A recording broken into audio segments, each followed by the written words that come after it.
So I'm supposed to speak only about the education aspect, but by sitting in the morning, people are talking about robotics and automation, and I should spend, I request another 5 minutes for me to speak about robotics. I like to put certain things in perspective. It's only 2 humanoids at that time because India was not ready. So that's the point of view that I like to put it across. We have to look at symbiotic coexistence. All the biological things evolved over a period of time in existence with the rest of the world. Nothing can evolve beyond a point. So, day before yesterday when I was traveling from Singapore to Kochi, in the food tray there was a toothpick. I always collect the toothpick. You know, this is an innovation. I can carry it and I can clean my teeth. And there is another innovation here. On one side, it is coated with mint. So the other side can be used to clean, then the mint coated part can be used to really have the flavor. They also have to exist in this world. As long as we eat, as long as we have to survive, the farmers have to exist. So we should not just focus on the modern things alone. Every field of engineering, every field of science has to exist in this world as long as humans are going to survive. And we cannot survive just having robots alone. Just because artificial intelligence is making a lot of strides out there. There are a lot of people who cannot afford to have robots. So I like to put this couple of slides here on robotics specifically. That is a multi-agent framework which I use as early as 2004 in robots playing football. And 6 months back, I used the same framework for developing a prototype, a proof of concept for a Bangalore company in replacing humans, where the customer calls to the sender, the BPO personnel who is reacting to it, and we could replace that particular individual with this kind of a system. Now, I happen to represent India at the IEEE International Conference on Robotics and Automation, the #1 conference in the world in Singapore, which was held 2 weeks back. And what I told them at the forum is, India has to focus on agriculture. And robot cognitive automation is going to come in a big way, and millions of jobs, billions of money out there. But we have to see what is possible and what is not possible. If you look at that particular sliding autonomy curve, we humans are not good at simple things. I cannot continuously draw a straight line. It's just, a human body is not meant for drawing a straight line. It's a simple task. A robot can do that. That's why Industrial Revolution has happened. So we are damn good in complex activities. And I stand here. This is not a simple activity of balancing on 2 legs and then using my arms and leaning towards and other kinds of activities I do, speak and look at you, turn my head and hear like that. It's a very complex activity. And humans are good at the complex activities. Machines are not good. So we have to position ourselves where the robots can be really utilized. But the idea is to really see how to make robots also good at complex tasks. That's where machine intelligence, cognitive intelligence, big data analytics, and all kinds of things are going to come. So with that, I would like to move on to today's topic, what we can learn from NUS. I'm in academic world for the last 25 plus years, and last 18 years I'm in NUS. NUS Faculty of Engineering has about 10 academic departments, both mainstream BEng and even part-time programs we have. We have huge funding, and we are papers and citations very good, like the ranking and all I don't want to talk about much. But if you look at the entrepreneurial activities and startups, it's quite important. Now we have the system where the students have the freedom to choose. Students come first. In the last 18 years, I never seen any teacher getting angry with any student in National University of Singapore. And that's what I like in US. Getting angry and make people to work, no, it should be at their own paces. Not every student is equal. Not every human being is equal. I did a kind of brainstorming session with 4 of my scholars. In fact, Josie Matthews from College of Engineering, Trivandrum. He's doing PhD, completing his PhD. Suprati Gupta from Delhi, Archana from Madurai, and Wilson from SIGNUP. So the social and professional setting that we have created, professionalism is there all across all spheres. The value of time, money, and every resource is understood by all stakeholders, because Singapore doesn't have water to drink. It has to come from outside. It's a small island. India is having a lot of resources. Somebody was saying yesterday, how many rivers we have, how many mountains we have, and we don't have water. And 150 engineering colleges not solving that problem, then fundamentally there is an issue. So, students study while in the university. You can see, I don't have the photograph, sitting on the benches, on the floor in verandas, and use university space for learning effectively. And extracurricular activities are centered around halls of residences. Halls of residences are like Gurukula kind of approach to education, where the staff along with the students live in the halls and they learn together. But why it is possible? Because all the male students, after their +2, they have compulsory 2-year military training in Singapore. All the Singapore citizens and the permanent residents have to undergo.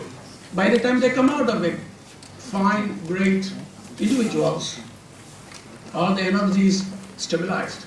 And that's a wonderful thing which I have noticed. Now, the engineering curriculum, it addresses diverse aspects like industry needs and the student aspiration. Engineering practice is brought in at an early stage from the day one, and industrial attachment is compulsory. From the point of view of teaching, faculty members embrace different methods of teaching. I can't see it here, so sorry about that. Striking right balance between teaching contents with experiential and practical engineering. And all modules have practical laboratory-based components, and several modules are fully lab-based. And we don't test the memory of students. To tell you frankly, my memory is extremely bad. I learned how to manage my exams. My brothers failed because the system was not able to appreciate the problem of humans or the students having the problem with memory. So, we do test the concepts. My robotics module is open book examination. Anything they can bring from anywhere. I set questions in such a way that people cannot just copy. 100% continuous assessments we do. The innovation enterprise which I teach, which has got 10 components, each component is marked out of 100 marks. Meaning, out of 1,000, I engage the students. And I put the names of every student on the bench so that I can talk to them, Mr. So, Miss So. And by the time I complete, I will know their names completely. And I have a rapport. For 3 hours engagement, I will have at the most 40 slides. And it is always interactive. I told them, I don't know many answers. There is no right or wrong answers.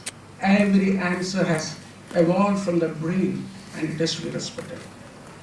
And clearly detailed evaluation processes, we try to put across, and that helps students to learn better. And then having help sheet, one A4 sheet is allowed. I hope, Santosh, you are not going to put this on the web, right? You are going to, right? Okay. So, one help sheet, A4 sheet, they can write on both sides, they can print on both sides. Formulae, anything they can print. Because many times, remembering the formulae is the way to get marks. No, formulae is a symbol. It is not the knowledge. It is to communicate. It's a language. The concept is pure, beyond symbols and equations. But what do we do? I struggle a lot in my machines examination.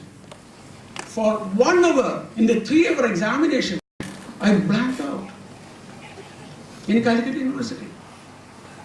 And I got 64 marks, I think, if I'm not wrong. And I was a topper in the university even then. The questions were very difficult.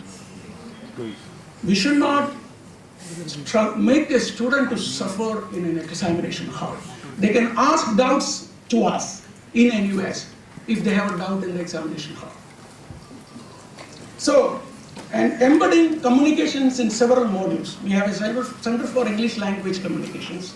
We help them how to present, including PowerPoint presentations. Font size, color, what should go, if that is the kind of screen, my presentation is bad here. Okay? I mean, next time you should change it. Otherwise I will not come. Okay? So this is very important. And then peer evaluations. We have group projects, the students evaluate. And I like to say, there's a guy sitting here, George Panius from St. Gates. He visited me 2 years back, and I told him about peer evaluations. He made a phone call to his subordinate, implement that in St. Gates. Hats off to you.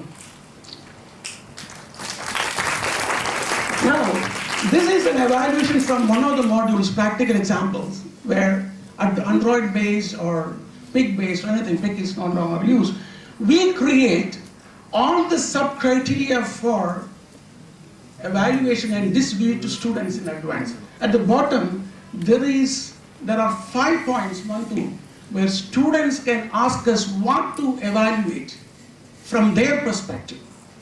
We don't set some of the evaluation criteria. It is set by the students.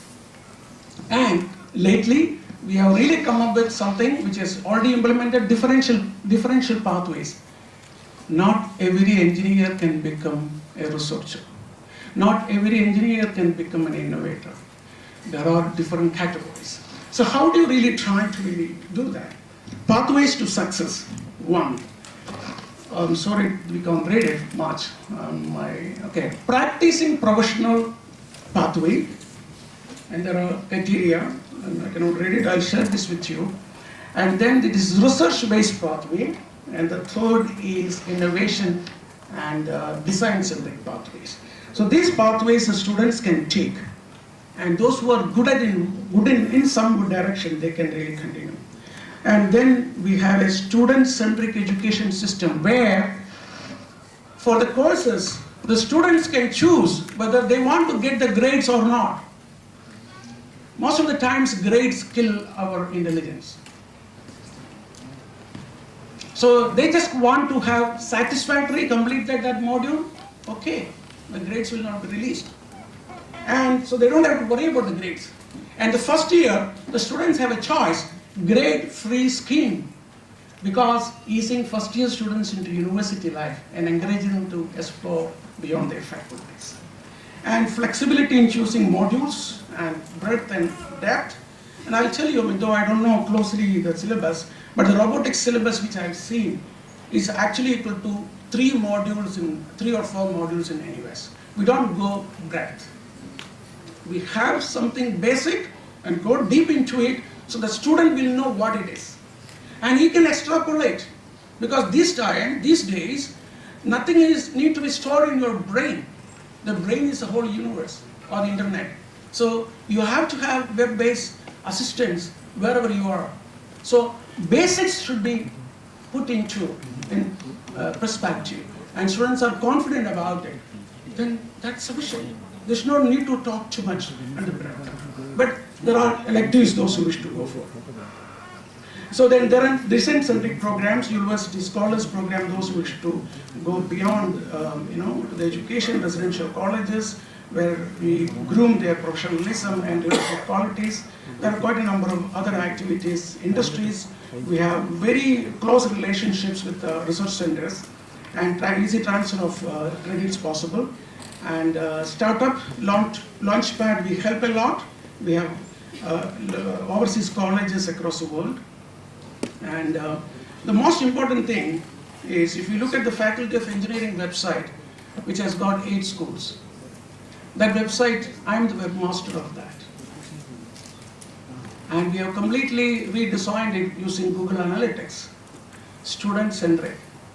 What I told to all the deans and vice deans, it's not you important. It's not the organization important. It's the customers. What the students will look for. The hierarchy should vanish.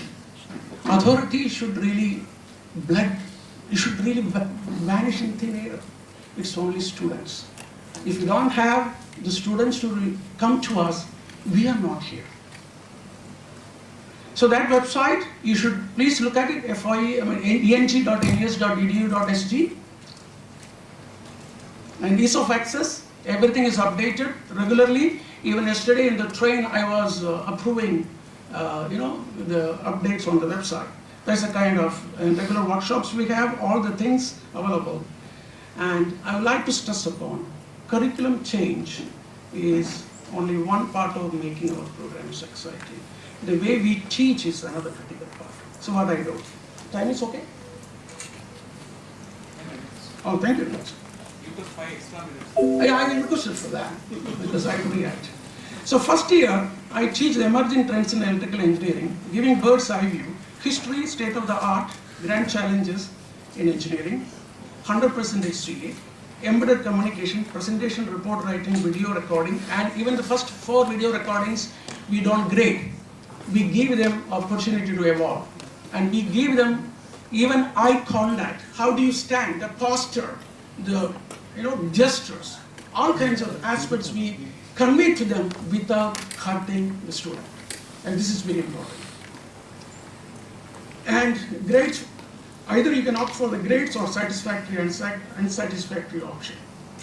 And innovation enterprise, new product development. And this should be taught for every engineer.